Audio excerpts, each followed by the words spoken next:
I woke up at 4:30 in the morning to the sound of snow hitting my bedroom window in Duluth, Minnesota, and knew I had about 2 hours of shoveling ahead of me if I wanted to make it to work on time. The January storm had dumped nearly 8 inches overnight, and the forecast promised another 6 before noon. I'd lived in the Pinewood Heights subdivision for 3 years now, and I'd learned the hard way that getting an early start on snow removal was the only way to survive Minnesota winters while holding down a job at the hospital 40 minutes away. My name is Zachary Jensen, and I work as a radiology technician at St. Luke's Hospital. My shifts start at 7, which means I need to leave my house by 6:15 at the latest to account for winter driving conditions. That morning, I pulled on my insulated coveralls, grabbed my heavy-duty snow shovel from the garage, and got to work clearing my driveway at 4:45. The streetlights cast an orange glow over the fresh powder, and my breath formed thick clouds in the -5-degree air. I'd cleared about half my driveway when I noticed my neighbor, old Mr. Peterson, struggling with his snowblower 3 houses down. The machine kept sputtering and dying, and I could hear him cursing even from that distance. I finished my driveway, then cleared my front walk and the sidewalk in front of my property. The subdivision rules required homeowners to maintain the sidewalks within 24 hours of snowfall, but I preferred to get it done immediately rather than risk someone slipping and falling. Since I had time and the energy, I walked down and cleared the sidewalk past the next few houses, including the path to the cluster mailbox station that served our section of the neighborhood. There were 4 of these stations scattered throughout Pinewood Heights, each serving about 15 homes. Ours sat at the corner of Birch Street and Maple Drive, and the HOA was responsible for maintaining the small concrete pad around it. But they never cleared the walking path that led to it from the sidewalk. Every winter, residents would have to trudge through knee-deep snow to get their mail, and I'd seen elderly Mrs. Chen nearly fall more times than I could count, so I cleared it. The whole path, about 30 feet of sidewalk leading right up to the mailbox station. It took me an extra 15 minutes, but I felt good about it. I was back inside by 5:45, showered and out the door by 6:10. The roads were terrible, but I made it to work with 5 minutes to spare. 3 days later, I found a certified letter in my mailbox from the Pinewood Heights Homeowners Association. My stomach dropped before I even opened it. Nothing good ever came from the HOA in certified mail form. The letter informed me that I had violated Section 7, Paragraph 4, subsection C of the HOA bylaws, which stated that no homeowner shall perform outdoor maintenance activities, including but not limited to lawn mowing, snow removal, construction, or repairs, between the hours of 9 p.m. and 7 a.m. on weekdays, or 9 p.m. and 8 a.m. on weekends and holidays. I was being fined $300 for disturbing the peace and quiet enjoyment of the neighborhood by shoveling snow at 4:45 in the morning. I read the letter 3 times, certain I was missing something. The fine was due within 30 days, and failure to pay would result in additional penalties and potential legal action. The letter was signed by Barbara Whitmore, president of the Pinewood Heights HOA board. I'd never met Barbara Whitmore in person, but I'd heard plenty about her.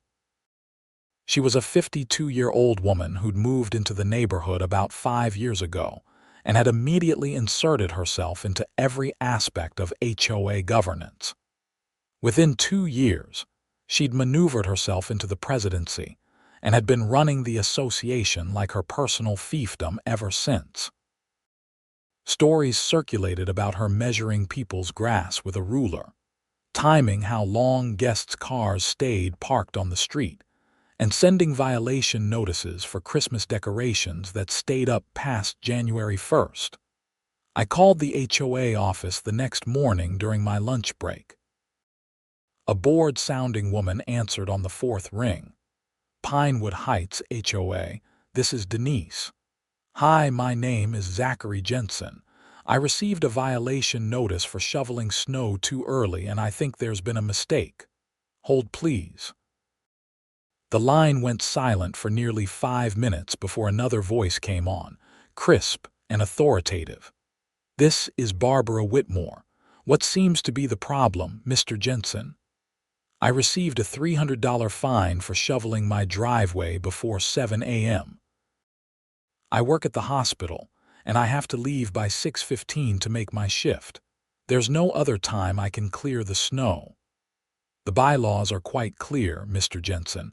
No outdoor maintenance before 7 a.m. on weekdays. The rules exist for a reason. Many of our residents work night shifts or simply prefer not to be awakened by the sound of shoveling at ungodly hours. Who complained? I asked. My nearest neighbor is Mr. Peterson, and he was outside doing his own snow removal at the same time. That's confidential information. But I can tell you, we received multiple complaints about noise disturbances at 4:45 a.m. on January 14th. Multiple complaints. There are only 4 houses close enough to even hear me, and 2 of those are vacant right now because the owners are snowbirds in Arizona. Mr. Jensen, I don't appreciate your tone. The fine stands. You have 30 days to pay. If you believe the decision is unjust, you may appeal to the board at our next meeting on February 10th. Good day. She hung up before I could respond. I spent the next week fuming about it. $300 for clearing snow so I could get to work. I talked to Mr. Peterson, who confirmed he hadn't complained. I knocked on the door of the Hendersons, the only other occupied house within earshot, and they said they hadn't even known I was outside that morning. The 2 vacant houses obviously hadn't filed complaints. The more I thought about it, the more convinced I became that Barbara Whitmore had driven through the neighborhood early that morning, spotted me shoveling, and decided to flex her authority. The complaints were probably fabricated. I decided to attend the February board meeting to appeal the fine. It was held in the community center, a bland rectangular building near the subdivision entrance that hosted everything from the monthly HOA meetings to children's birthday parties. I arrived at 6:30 for the 7 o'clock meeting and found about 20 other residents already there, most looking as unhappy as I felt. Barbara Whitmore sat at a long table at the front of the room, flanked by 4 other board members I didn't recognize. She was exactly what I'd expected.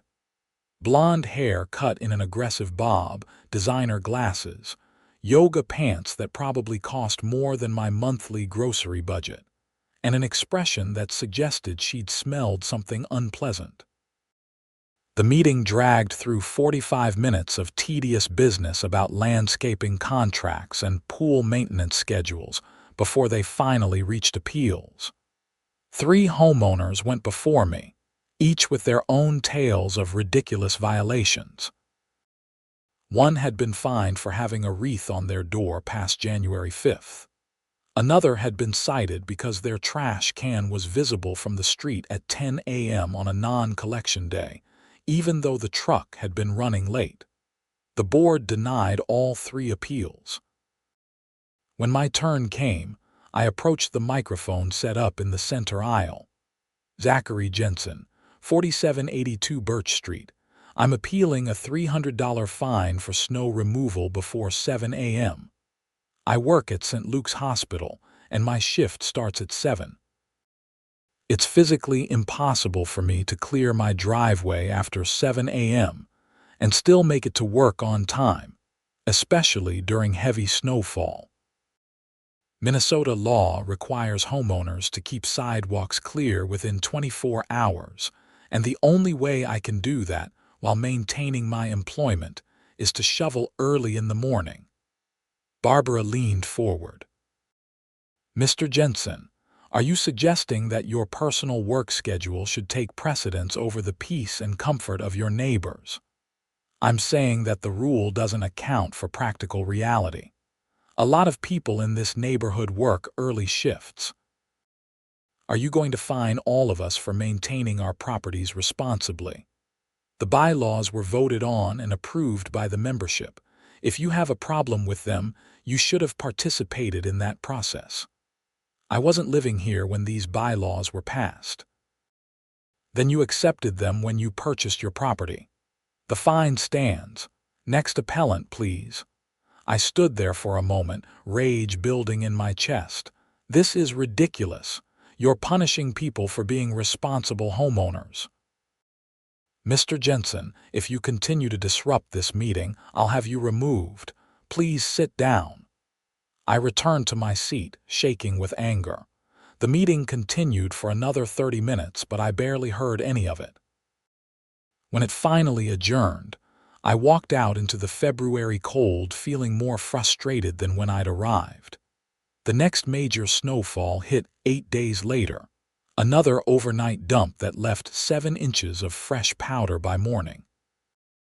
My alarm went off at 4:30 as usual, but this time I lay in bed staring at the ceiling. I could hear the wind howling outside, knew the driveway would be buried, knew I needed to get moving if I wanted to make it to work on time. But I thought about that $300 fine, which I'd had to pay to avoid additional penalties. I thought about Barbara Whitmore's smug expression at the board meeting. I thought about the complete dismissal of reasonable concerns in favor of rigid adherence to absurd rules. And I made a decision. I got up, got dressed, and went outside at 6:45 a.m., not a minute before. I cleared my driveway as quickly as I could, barely finishing by 7:10. I cleared my front walk. I cleared the sidewalk directly in front of my property as required by city ordinance. And then I stopped. I didn't clear the extra sidewalk sections I'd been maintaining. I didn't clear the path to the mailbox station. I was 20 minutes late to work, which earned me a stern conversation with my supervisor, but I didn't care. If the HOA wanted to fine me for being helpful, I'd stop being helpful. The snow kept falling all day, and by evening there was another 4 inches on top of what had been there in the morning. The path to the mailbox station, which I'd always kept clear, was now buried under nearly a foot of snow. The next morning my phone rang at 7:15. I was already at work, pulling up patient files for the day's scanning schedule. "This is Zachary." "Mr. Jensen, this is Barbara Whitmore. The path to the mailbox station on Birch Street hasn't been cleared. As the homeowner who typically maintains that area, I'm calling to remind you of your responsibilities." I almost laughed. "Mrs. Whitmore, that path isn't my responsibility. According to the subdivision plat, that's common area. The HOA is responsible for maintaining common areas. You've been clearing it for 3 years, and I was happy to do so as a courtesy to my neighbors. But given that the HOA fined me $300 for performing outdoor maintenance too early, I've decided to limit my snow removal activities to only those areas I'm legally required to maintain. I wouldn't want to risk another violation by clearing common areas at inappropriate times." There was a long silence on the other end. "Mr. Jensen, are you really going to be petty about this?" "I'm following the rules, Mrs. Whitmore." "Isn't that what you wanted?" She hung up without another word. By that evening, I'd heard from 3 neighbors who'd had trouble getting to their mail. Mrs. Chen had fallen in the deep snow, though thankfully she wasn't hurt. Mr. Peterson had to help her back to her house. The complaints were apparently flooding into the HOA office. 2 days passed. The snow remained uncleared. The temperature stayed below freezing, so what had been fluffy powder had now been packed down by foot traffic into an icy, rutted mess. More complaints came in. I heard through the neighborhood grapevine that Barbara had sent emails to the other board members insisting this was my fault, that I was deliberately sabotaging the community. On the third day, I received another certified letter. This one informed me that I was in violation of Section 12, Paragraph 2, which apparently stated that homeowners must maintain all areas traditionally maintained by said homeowner, unless formally released from such duties by written agreement. They were trying to fine me for not clearing snow that wasn't my responsibility. I called a lawyer. His name was David Morrison, and he specialized in real estate and HOA disputes. His office was in downtown Duluth, in one of the old brick buildings overlooking Lake Superior. I took a personal day from work to meet with him, bringing copies of all my correspondence with the HOA, the subdivision plat, and the bylaws. He listened to my story, reviewed the documents, and leaned back in his chair with something that might have been a smile. "Mr. Jensen, I've been practicing law for 23 years, and I've handled a lot of HOA disputes. This is one of the more egregious cases I've seen. They have absolutely no legal standing to require you to maintain common areas, and this business about traditional maintenance is nonsense. If anything, you could potentially sue them for the cost of 3 years of snow removal services you provided free of charge. I don't want to sue anybody. I just want them to leave me alone and do their job. I can send them a letter explaining that you have no legal obligation to maintain HOA common areas and that any further harassment will result in legal action. That usually gets their attention. Do it." The letter went out 2 days later. I received a copy by email, and it was beautiful. Formal, professional, and absolutely devastating in its point-by-point destruction of the HOA's position. David had cited case law, state statutes, and the subdivision's own governing documents to make it crystal clear that the HOA had no leg to stand on. The response came not from Barbara Whitmore, but from the HOA's attorney, a guy named Richard Pemberton. His letter was considerably less aggressive, acknowledging that I had no legal obligation to maintain the mailbox path, but requesting that I consider doing so as a courtesy to my neighbors, while the HOA arranged for regular maintenance services. I might have considered it, except for what happened next. The following week, I came home from work to find a certified letter informing me that I was being fined $500 for failure to maintain property in accordance with community standards. The violation. My house numbers were wrong. I stared at the letter in disbelief.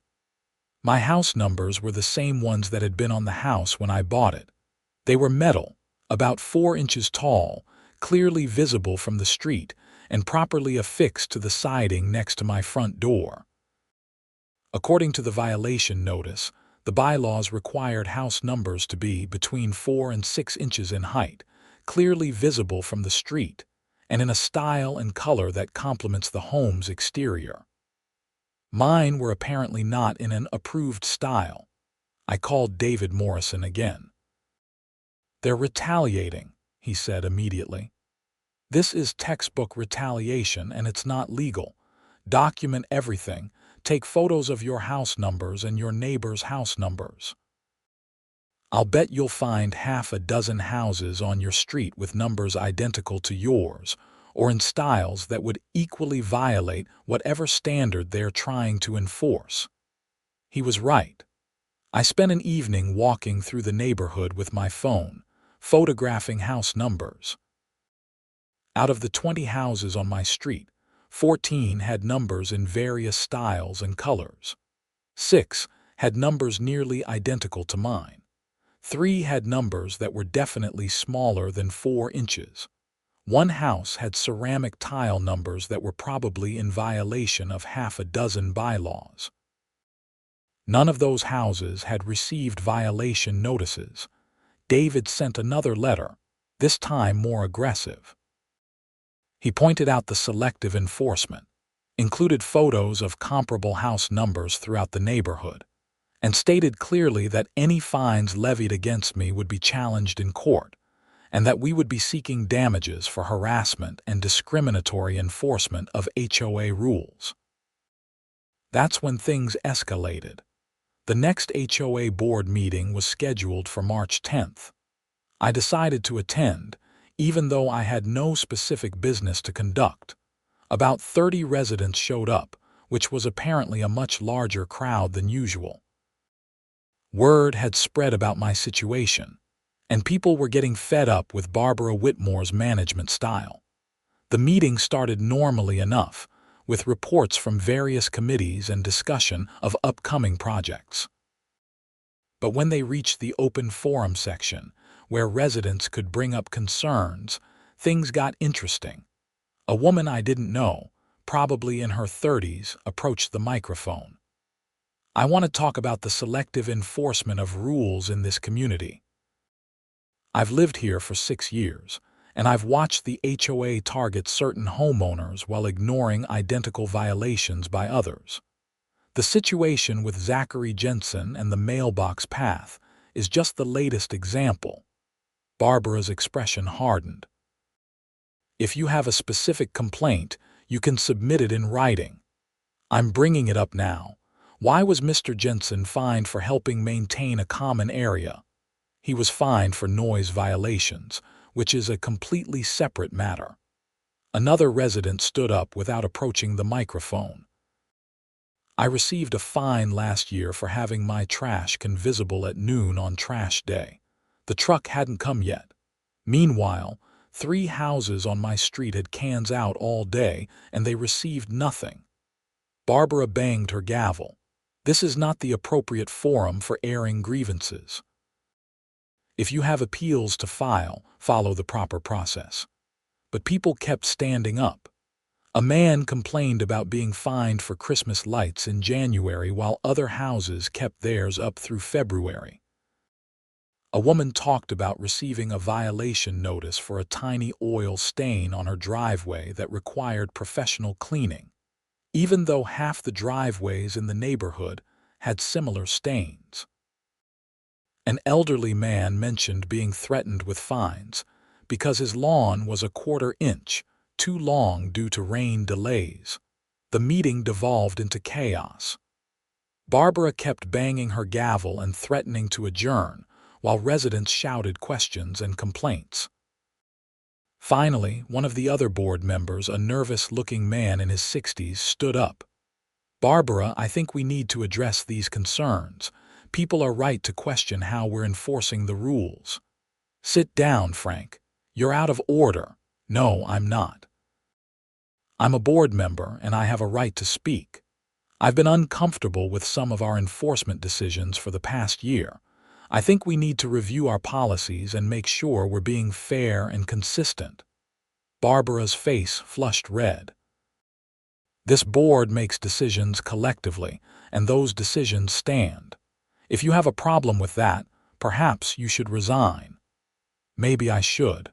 Maybe we all should, and let the community elect a board that actually listens to residents instead of treating them like subjects." The room erupted in applause. Barbara banged her gavel repeatedly, but the damage was done. The meeting fell apart shortly after, adjourning early amid shouting and confusion. I left feeling a small sense of satisfaction, but also worried. People like Barbara Whitmore didn't back down easily, and I suspected this was far from over. I was right. 2 weeks later, I received a notice that the HOA was placing a lien on my property for unpaid fines totaling $800, the original $300 for snow removal, and $500 for the house numbers. The lien meant I couldn't sell or refinance my property until the fines were paid. David Morrison's response was swift. He filed a motion in St. Louis County District Court to invalidate the lien, arguing that the fines were improperly levied and that the HOA had failed to follow proper procedures in imposing them. He also filed a countersuit on my behalf, seeking damages for harassment, emotional distress, and discriminatory enforcement of HOA rules. The legal process moved slowly, but David assured me we had a strong case. Meanwhile, the situation in Pinewood Heights continued to deteriorate. The mailbox path remained uncleared through several more snowfalls.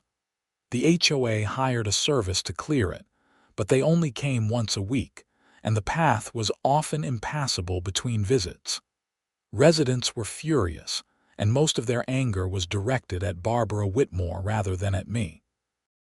In mid-April, after the snow had finally melted and Duluth was experiencing its brief, muddy spring, I learned something interesting. A neighbor named Tom Henderson, who worked in property management, pulled me aside one evening while I was checking my mail. "Zach, you need to know something. I've been looking into the HOA finances because I'm concerned about some of the spending decisions. There are some irregularities in the books." "What kind of irregularities?" "Payments to vendors that don't seem to exist. Invoices that don't match up with work actually performed." It's not my area of expertise, but it looks like someone might be embezzling from the HOA accounts. "Have you told anyone?" I mentioned it to Frank Williamson, the board member who stood up at that meeting. He's going to look into it, but he asked me to keep it quiet for now. I just thought you should know, given everything that's happened. I thanked him for the information and went home feeling uneasy. If Barbara Whitmore was stealing from the HOA, that would explain a lot about her aggressive enforcement tactics. She might be using fine money to cover up missing funds or simply to pad the accounts she was skimming from. The court date for my case was set for June 15th. As the date approached, I received a call from Richard Pemberton, the HOA's attorney. "Mr. Jensen, I'd like to discuss a possible settlement. My clients are willing to waive all outstanding fines and remove the lien from your property in exchange for you dropping your countersuit." Not interested. They came after me for doing something helpful for the community.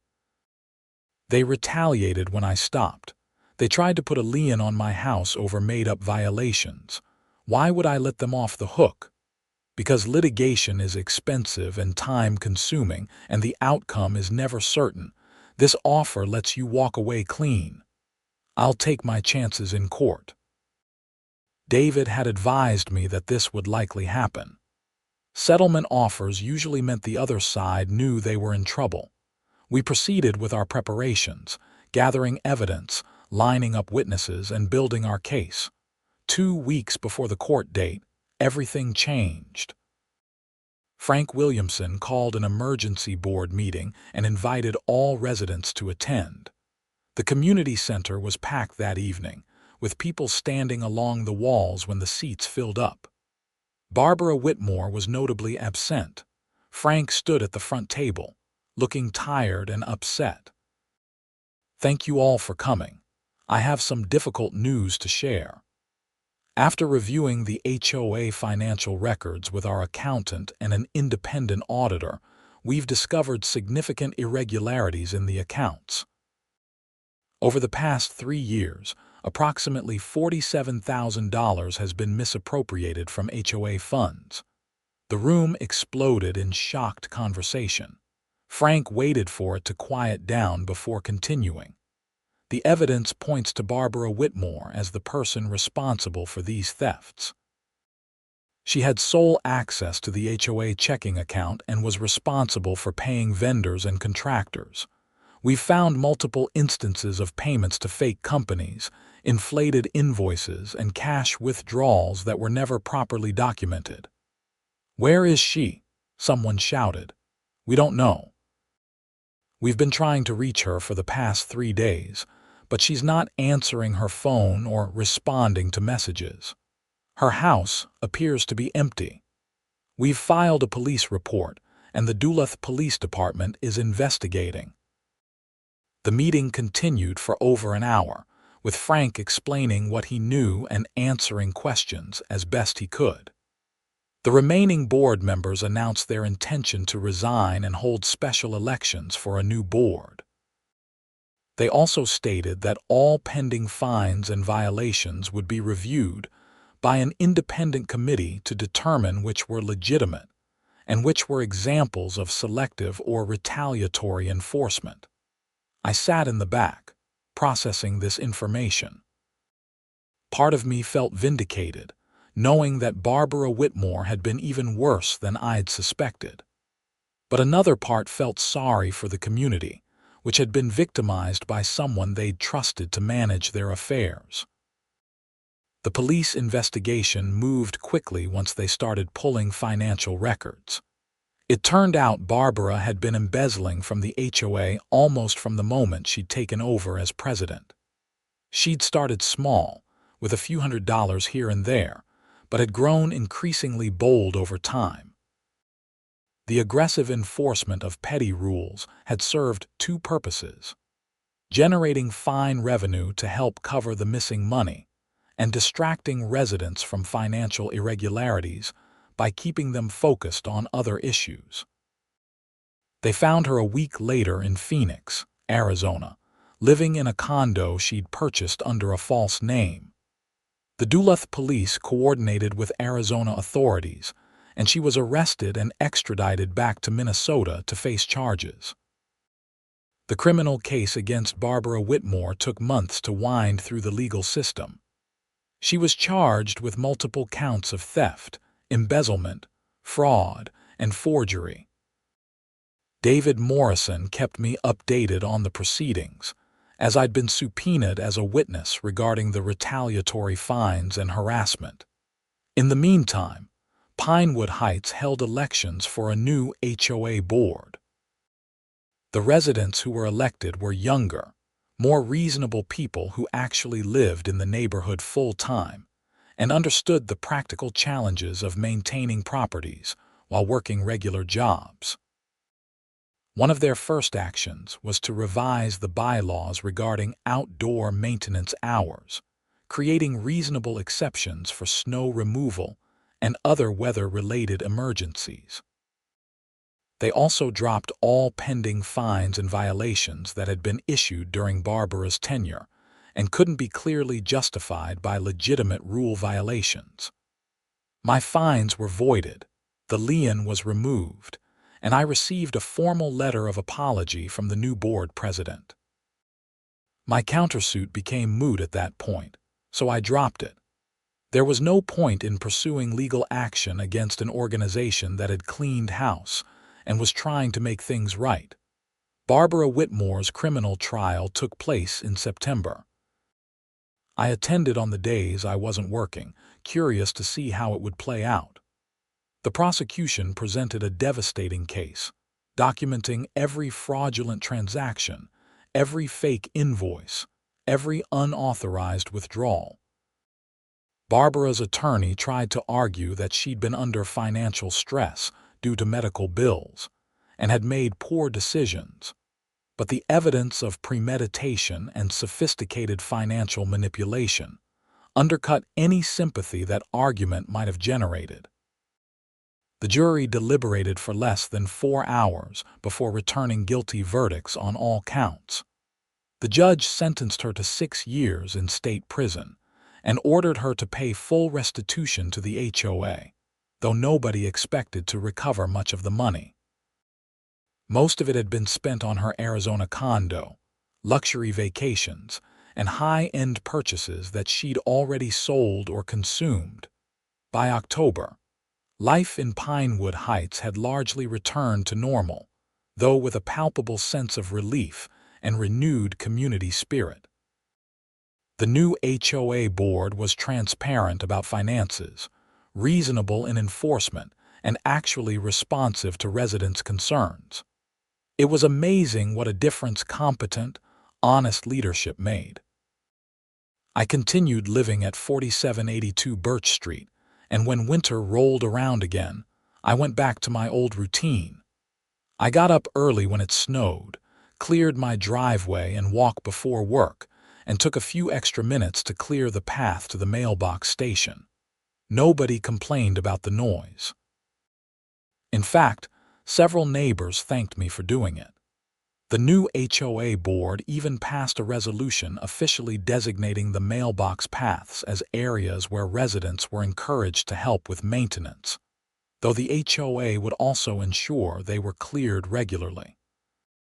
They budgeted properly for snow removal services and hired a reliable contractor who actually showed up when they were supposed to.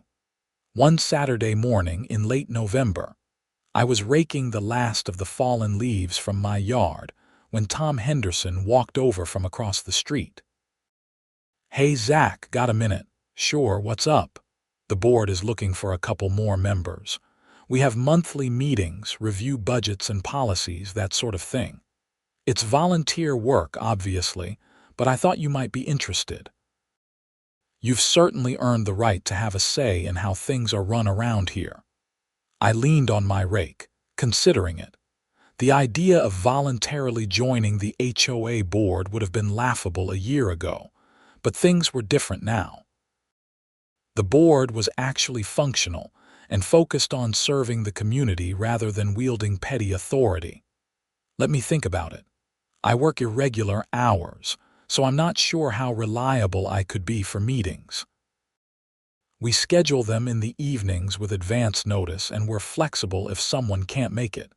Just think it over. We'd be happy to have you. After he left, I finished my raking and sat on my front porch with a beer, looking out at the neighborhood. The houses were well maintained, the streets were clean, and people were friendly when you ran into them. It was a good place to live, better now than it had been a year ago. My phone buzzed with a text from David Morrison. "Saw the sentencing news. Glad that's finally wrapped up. Let me know if you need anything else." I texted back a thank you and sat there a while longer as the afternoon light faded toward evening. The whole ordeal had been exhausting and frustrating, but it had also revealed something important about community. When people worked together toward reasonable goals, neighborhoods functioned well. When someone abused power for personal gain, everything fell apart. The difference between those two states wasn't complicated. It just required people who cared more about their neighbors than about control. The first snow of the season came in early December, just a dusting that barely covered the grass. I watched it fall from my living room window, knowing heavier storms would come soon. When they did, I'd be ready. I'd get up early, clear my driveway, help my neighbors, and not worry about anyone hassling me for being a responsible member of the community. That's what the HOA was supposed to facilitate, after all. Not petty enforcement of arbitrary rules, not power trips and embezzlement schemes, but actual community building and mutual support. It had taken a significant fight to get there, but Pinewood Heights had finally achieved that goal.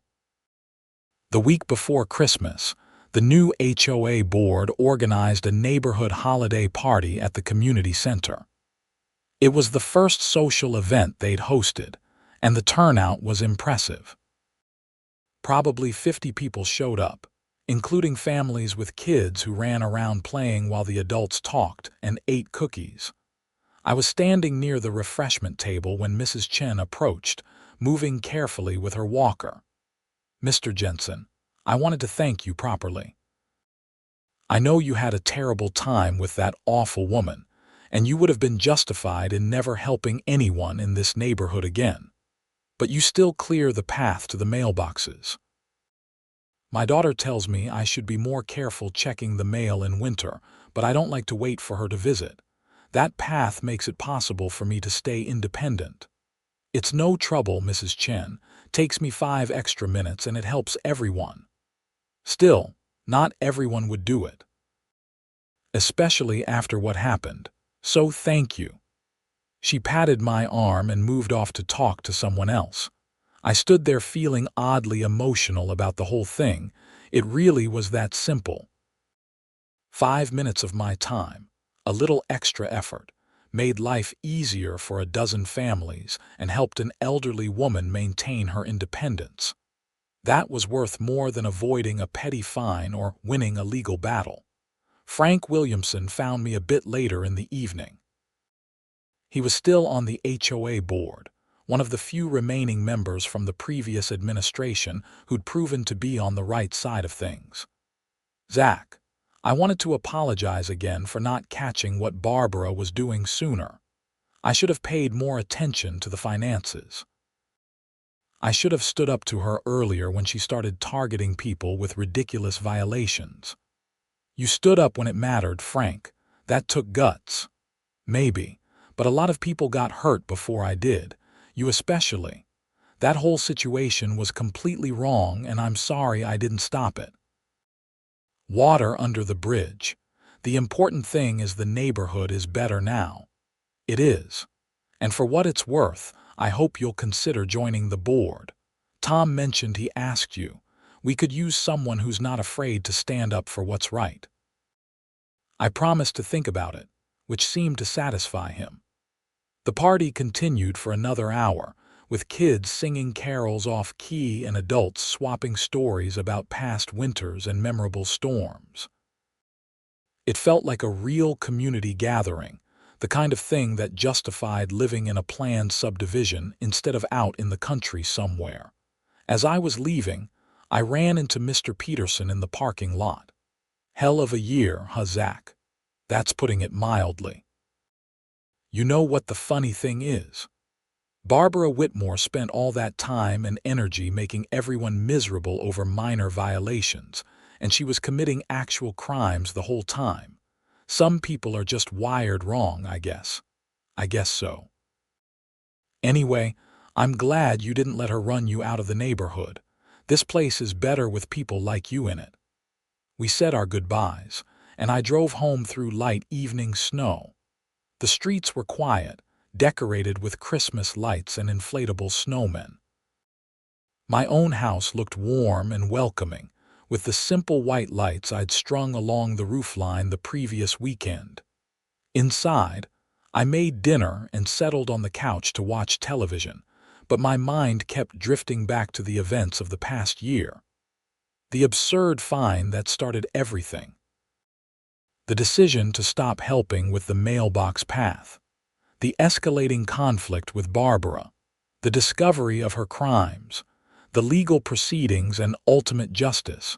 It would make a good story someday, I thought. The kind of thing you'd tell at parties or share with new neighbors as a cautionary tale about HOA governance gone wrong. But more than that, it was a reminder about standing up for yourself when something was wrong, even if it meant conflict and difficulty in the short term. I'd been tempted to just pay the fine and move on, to avoid confrontation and keep my head down.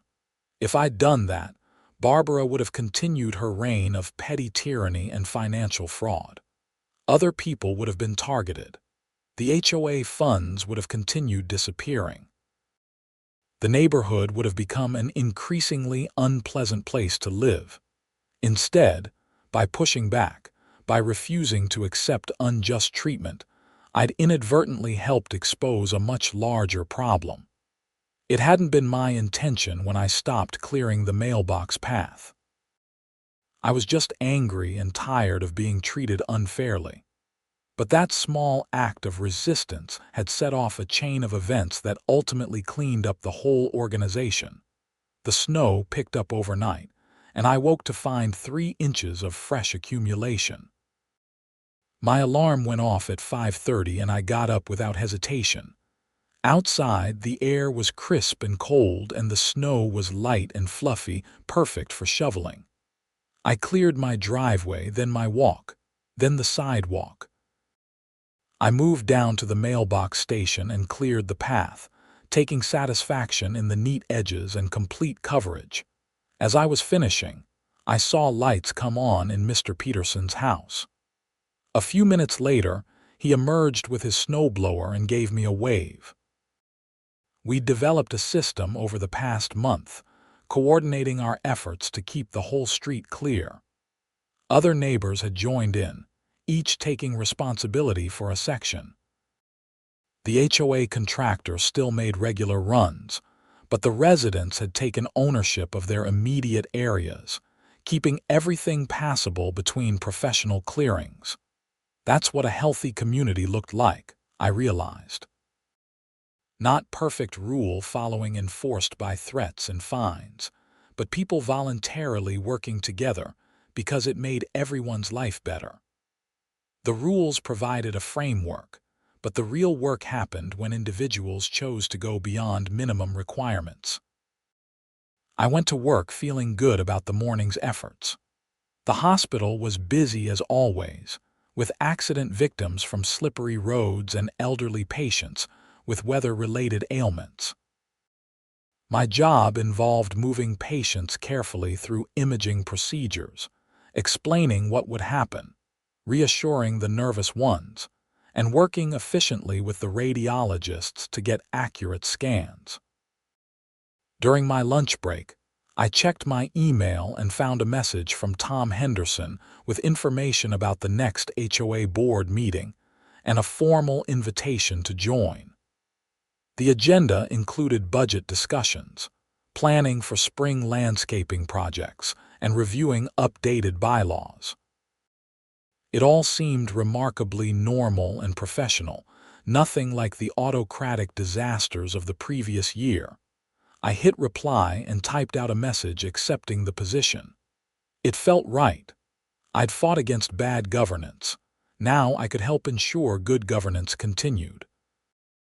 The time commitment wasn't huge, and if I could help keep Pinewood Heights running smoothly, that was worth a few hours a month. January brought more snow and bitter cold, the kind of weather that made Duluth famous among people who liked to complain about winter. I maintained my routine, clearing snow early and helping with the common areas. The new HOA board held its first meeting of the year, and I attended as an official member. The meeting was shockingly boring in the best possible way. We reviewed financial statements, discussed bids from contractors for spring work, and talked about organizing a neighborhood garage sale once the weather warmed up. There was no drama, no arbitrary enforcement actions, no one wielding power inappropriately. Just a group of neighbors working together to maintain shared amenities and manage collective responsibilities. Afterward, Frank Williamson pulled me aside. "You're probably wondering why we needed you on the board when everything's running so smoothly." The thought crossed my mind. Because things don't stay smooth on their own. It takes constant attention and good people willing to do the work. We lost sight of that before, and we got Barbara Whitmore as a result. This board is committed to never letting that happen again. Fair enough. I'm happy to help. Good. And Zach, I mean this seriously, if you ever see any of us starting to slip into the kind of behavior Barbara exhibited, call it out immediately. The best defense against tyranny is accountability. I promised I would, and I meant it. The experience with Barbara had taught me that small abuses of power, left unchecked, metastasized into larger ones. Speaking up early was crucial, even when it was uncomfortable. February brought the anniversary of the original board meeting where I'd tried to appeal my fine. A year ago, I'd been furious and frustrated, battling an unjust system with no clear path to victory. Now I was part of that system, working to make it function properly. The contrast was striking. One evening, I was walking back from checking my mail when I noticed a for sale sign in Barbara Whitmore's front yard. The house had been sitting empty since her arrest, and apparently the bank had finally foreclosed on it. I wondered briefly if she'd bought it with embezzled HOA funds, then decided I didn't care. She was in prison, facing years behind bars, and the money was gone. Dwelling on it wouldn't change anything. A family with young kids bought the house in March. They were friendly and enthusiastic about the neighborhood, completely unaware of the drama that had unfolded there the previous year. I didn't tell them. There was no point in burdening new residents with old problems. They'd form their own impressions of Pinewood Heights based on their actual experiences, which would hopefully be entirely positive. Spring arrived slowly, as it always did in Minnesota, with false starts and late snow showers. But eventually, the snow melted, the grass turned green, and people emerged from winter hibernation. The HOA organized a neighborhood cleanup day, and about 30 residents showed up with rakes and garbage bags to tidy up the common areas. The community spirit was palpable, nothing like the resentful atmosphere that had pervaded the neighborhood during Barbara's tenure. In late April, I received a letter from the Minnesota Department of Corrections. Barbara Whitmore had been assigned to a women's prison in Shakopee, about 2.5 hours south of Duluth. The letter informed me, as a victim in her case, that she'd be eligible for parole consideration in 4 years, and that I had the right to submit a statement to the parole board when that time came. I filed the letter away, unsure if I'd bother with a statement when the time came. Part of me wanted to ensure she served her full sentence. Another part thought that by then, enough time would have passed that I wouldn't care anymore.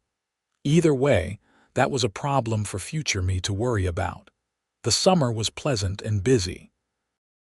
I worked my usual shifts at the hospital, maintained my house and yard, attended HOA board meetings, and generally enjoyed life in a functional community.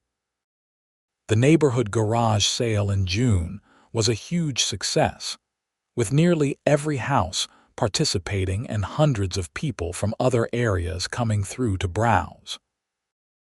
In August, the HOA board commissioned an independent audit of all finances from the past 5 years, including the period before Barbara's presidency. We wanted to ensure there were no other problems lurking and to establish a baseline for proper financial management going forward. The audit came back clean except for Barbara's 3-year crime spree, which was already well documented.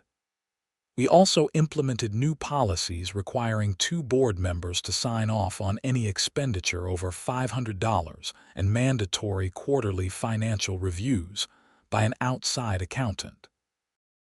These safeguards wouldn't prevent someone truly determined to commit fraud, but they'd make it much harder and increase the chances of early detection. Fall brought another round of elections for HOA board positions. I ran for re-election and won easily, as did most of the incumbent board members. The neighborhood was happy with how things were running, and there was no appetite for change. The annual meeting where results were announced had the atmosphere of a celebration rather than a contentious political gathering. When winter returned, I fell back into my familiar routine. Wake up early, clear the snow, help the neighbors, go to work. The cycle was comforting in its predictability. The weather was something you couldn't control, but you could control how you responded to it. That lesson applied to more than just snow removal. Nobody fined me for shoveling too early. Nobody complained about noise. Nobody questioned my motives or tried to force me to stop helping. The mailbox path stayed clear all winter, and Mrs. Chen collected her mail safely every day. The neighborhood functioned the way it was supposed to, with people cooperating and institutions facilitating rather than hindering that cooperation. In late February, I received a note from David Morrison with a news clipping attached. Barbara Whitmore had tried to appeal her conviction, arguing that she hadn't received adequate legal representation at trial. The appeals court had rejected her claim unanimously, finding that she'd been represented competently, and that the guilty verdict was supported by overwhelming evidence. The ruling meant she'd serve out her sentence without further legal maneuvering. "Thought you'd want to know it's finally completely over," David wrote. "She's done. The system worked." I supposed it had, though it had taken longer and been more complicated than anyone wanted. But ultimately, crimes were punished, wrongs were righted, and life moved on. That was really all you could ask from justice. Spring came around again, marking 2 years since the original snow shoveling incident that had started everything. The anniversary passed without fanfare or acknowledgement. It was just another day in the neighborhood, with people going about their lives and the HOA quietly facilitating community needs in the background. I was out mowing my lawn one Saturday morning when the new family who'd bought Barbara's old house walked by with their kids on bikes. The father waved and called out, "Great neighborhood you've got here. We're really happy we moved in." "Glad to hear it," I called back.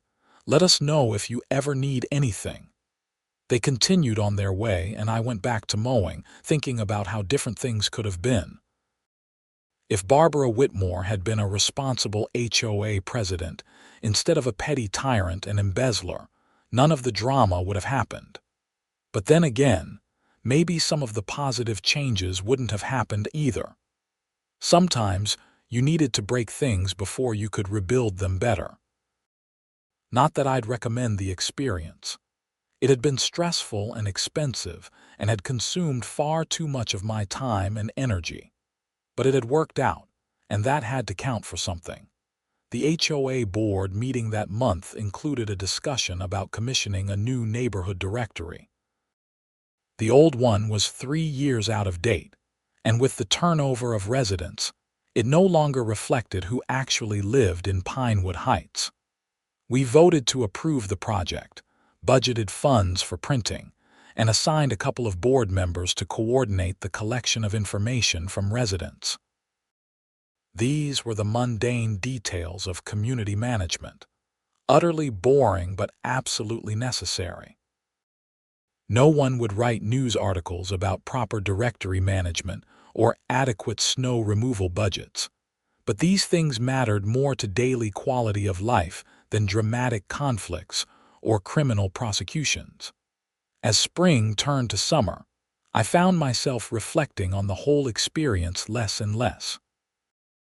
It was becoming just another story from my past, something that happened once and then faded into memory. The neighborhood moved forward. New families arrived. Kids grew up. Seasons changed. Life continued in its ordinary patterns. The HOA functioned properly, which meant most residents barely thought about it at all.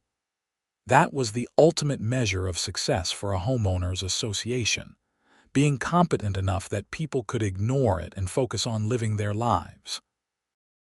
All the drama with Barbara Whitmore had stemmed from her inability to understand that simple fact. She'd wanted to be important, to wield power, to make her presence felt. She'd succeeded, but not in the way she'd intended. In June, the neighborhood held a block party on a warm Saturday evening. Someone brought a grill and set up in the community center parking lot. People contributed side dishes and drinks. Kids played in the adjacent park while adults talked and laughed. It was exactly the kind of casual, friendly gathering that made neighborhood living worthwhile. I stood talking with Tom Henderson and Frank Williamson, watching the sun set behind the trees that lined the subdivision. "You know," Tom said, "a couple of years ago I was seriously considering moving. The HOA was such a nightmare, and I couldn't stand the thought of dealing with Barbara Whitmore for years to come. Now I wouldn't consider leaving.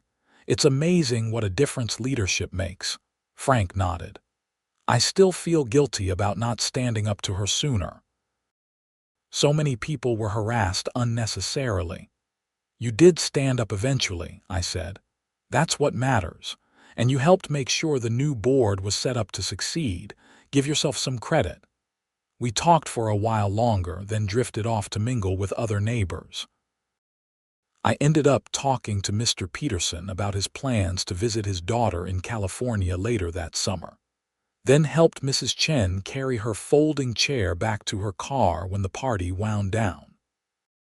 Driving home that night, I realized I'd stopped thinking of Pinewood Heights as the place where the HOA hassled me.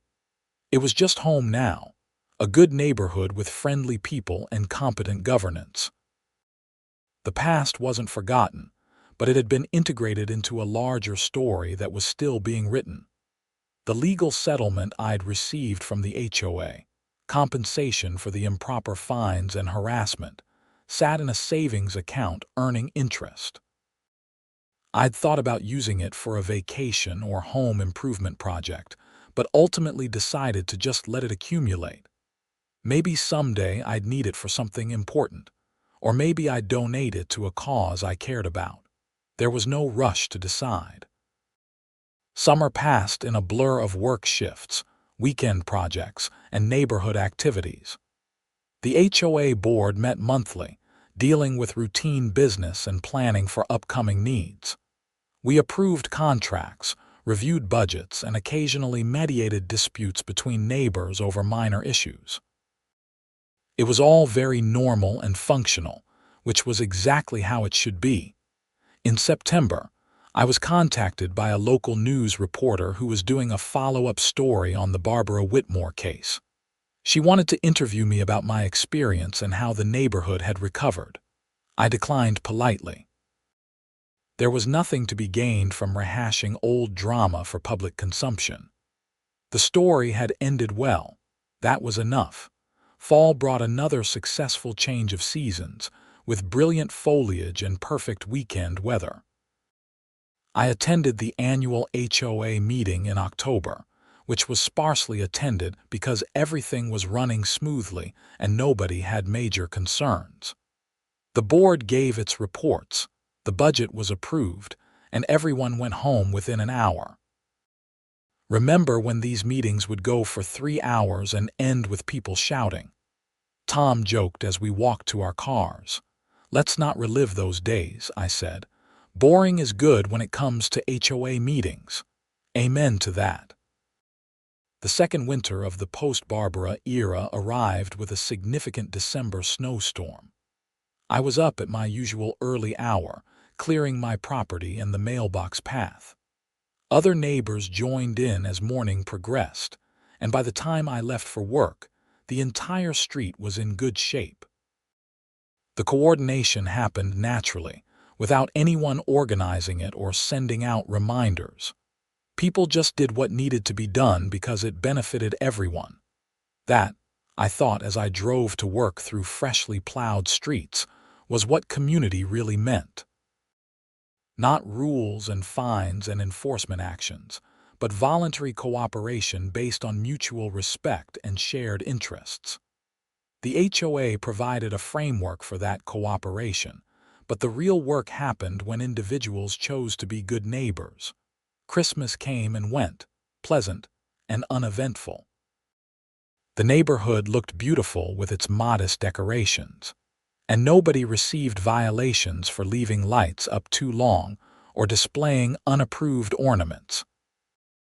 The new HOA board had established a philosophy of minimal regulation and maximum flexibility, intervening only when genuinely necessary for safety or property values. As the calendar rolled over to a new year, I realized that more than 2 full years had passed since the original incident. The time had flown by, marked by ordinary daily life rather than dramatic conflicts. That was exactly what I'd wanted when I first moved to Pinewood Heights, a nice place to live without unnecessary complications. I'd gotten there eventually, though the path had been more difficult than anticipated. But now that things were settled and functioning properly, I could appreciate what the neighborhood offered. Good location, well-maintained properties, friendly neighbors, and competent governance. Those were the fundamentals that made a community work. The HOA board discussed long-term planning at our January meeting, talking about projects that might be needed 3 to 5 years in the future. Road maintenance, updates to common areas, potential expansion of amenities. These were the kinds of forward-thinking conversations that Barbara Whitmore had never bothered with, because she'd been too busy micromanaging individual homeowners and embezzling funds. In February, I received a Valentine card in my mailbox from Mrs. Chen. Inside, She'd written a note thanking me again for keeping the mailbox path clear and wishing me well. It was a small gesture, but it reminded me why the whole fight had been worthwhile. Real people's lives were affected by how the neighborhood functioned, and making things work properly mattered. The winter wound on with its usual mix of snow and cold. I maintained my routines, worked my shifts at the hospital, attended board meetings, and generally lived my life.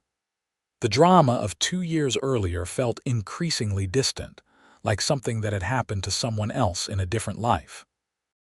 But I hadn't forgotten the lessons learned. Stand up when something is wrong, even if it's uncomfortable. Don't accept arbitrary authority without questioning it. Pay attention to how organizations are managed, because bad leadership creates cascading problems.